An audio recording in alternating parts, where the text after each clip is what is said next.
Што змяняе трансфер офісу Святланы Ціхановскай з Вільні ў Варшаву? На гэтае пытанне Белсату адказаў палітолог, палітык, прадстаўнік руху «Вольная Беларусь» Павел Усаў. Памкненне сканцэнтраваць у сваіх руках не толькі там фінансавыя потокі, але таксама і палітычныя сувязі і кантакты. Гэта таксама будзе мець месца, я збольшага чым упэўнены, у Варшаве па прычыне жадання абмежаваць нейкія сувязі, кантакты, уплывы таго ж Паўла Латушка, які з'яўляецца найбольш вядомай фігурай сярод той апазіцыі 2020, якая функцыянуе у Варшаве. І зразумела, гэта не толькі ў межах кабінета, а ў межах уласнага праекта народнага антыкрызіснага кіравання.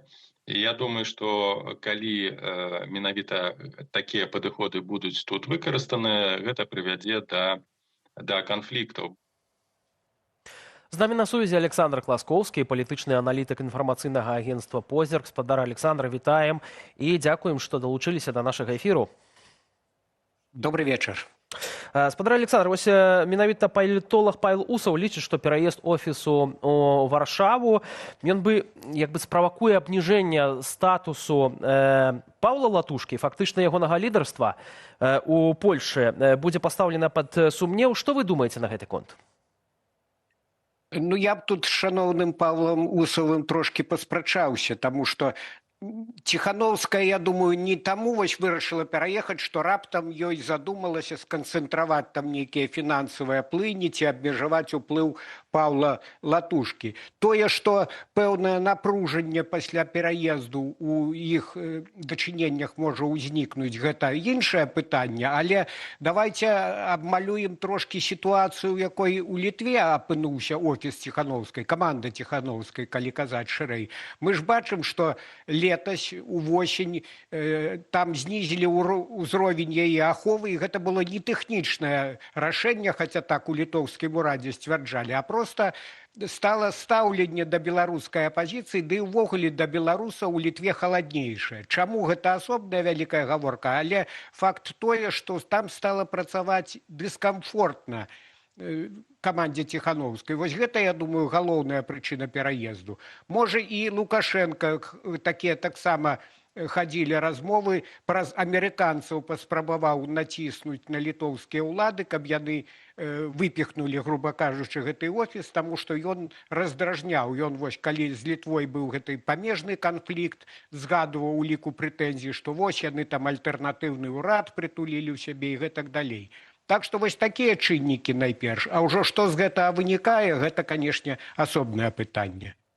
Ці пераезд дзяцей Святланы Ціхановскай у ЗША да мужа Сергея Ціхановскага, хаця сама дэм-лідарка кажа, што гэта часовы пераезд, у мэтах бяспекі наўпрост звязаная з гэтым меркаваным пераездам офісу ў Варшаву, спадар Александр?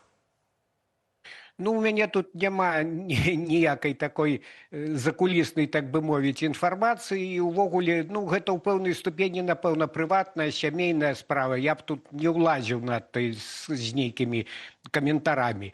Болей, вось, мяне цікавіць тое, што будзе ў выніку, ці гэта абмяжуецца толькі зменай адрасу, ці гэта падштурхне каманду Ціхановскай да нейкай трансфармацыі, таму што гэта, няма ліха без добра, я б так сказаў. Гэты пераезд, гэта стрэс, канешне, гэта там ужо у Вільні пушчаны былі карані, напэўна, частка каманды там застанецца, тым болей, што ў Літве ж і беларуская дыяспара ўсё адно, хоць яна, здаецца, цяпер і змяншаецца, але даволі вялікая, але разам з тым вось гэты пераезд, магчыма, і добра было б, напэўна, каб ён стаў такім штуршком, імпульсам да таго, каб увогуле перабудаваць будову каманды Ціхановскай, таму што і не толькі Ціхановскай, тут і пра Паўла Латушку вось вы згадвалі, таму што мне здаецца, што вось гэтыя ўсе структуры, і аб'яднаны пераходны кабінет, і народнае антыкрызіснае ўпраўленне, яны былі створаны ў момант рэвалюцыйнага пад'ёму ў 20-м годзе. Але тая рэвалюцыя, ну, на жаль, яна не атрымала перамогі, і цяпер ідзе перыяд контррэвалюцыі. Плюс на сусветную арэну такія небяспечныя, скажам, наўпрост гульцы выходзяць, як той жа Дональд Трамп.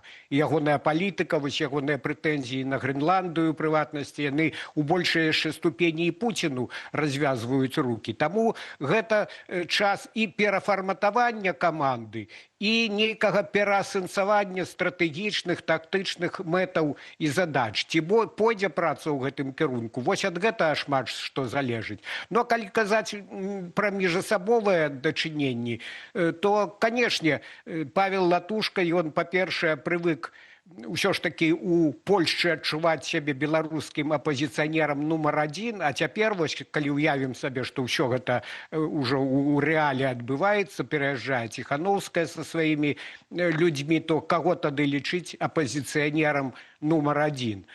Так што я думаю, што ўвогуле чарга ахвотных патрапіць у Бельведэрскі палац павялічыцца. Ну, гэта так, жартам. Але калі казаць сур'ёзна, то вось глядзіце, ёсць аб'яднаны пераходны кабінет, ёсць народнае антыкрызіснае кіраванне. Мне здаецца, што ў нечым іх функцыі перасякаюцца і дублююцца, таму ж, магчыма, варта было б падумаць тут над нейкай рацыяналізацыяй, але гэта таксама будзе балюча для канкрэтных людзей, у якіх ужо ёсць сваё амплуа. Пабачым, што ў гэтым плане будзе. Ну і што тычыцца задачаў, таксама вось я не выпадкова згадаў пра таго ж Трампа, пра Грэнландыю. Святлана Ціханаўская летась неаднойчы паўтарала, і гэта правільная формула, не даць Беларусі ператварыцца ў нейкі суцяшальны прыз для Пуціна. Але як гэта зрабіць? Вось, і я нават болей востра пастаўлю пытанне, ці вось гэта фетышызацыя санкцый, ці гэта найлепшы шлях для захавання незалежнасці Беларусі? Канешне, адзін чыннік гэта палітыка Лукашэнка, але з іншага боку і тая ж санкцыйная палітыка, як вось адзначае Зянон Пазняк, яна уштурхоўвае Беларусь у Расію. І над гэтым таксама варта думаць. Мне здаецца, што прыярытэты на сённяшні дзень у каманды Ціханаўскай мусяць быць трошкі іншыя. Гэта такое адвакатаванне беларускіх інтарэсаў за мяжой, падвышэнне мабільнасці беларусаў, бо мы бачым гэтыя жахлівыя наступствы жалезнай заслоны, у тым ліку і рост прарасійскіх настрояў у беларускім грамадстве. Ну і нарэшце прымат незалежнасці Беларусі.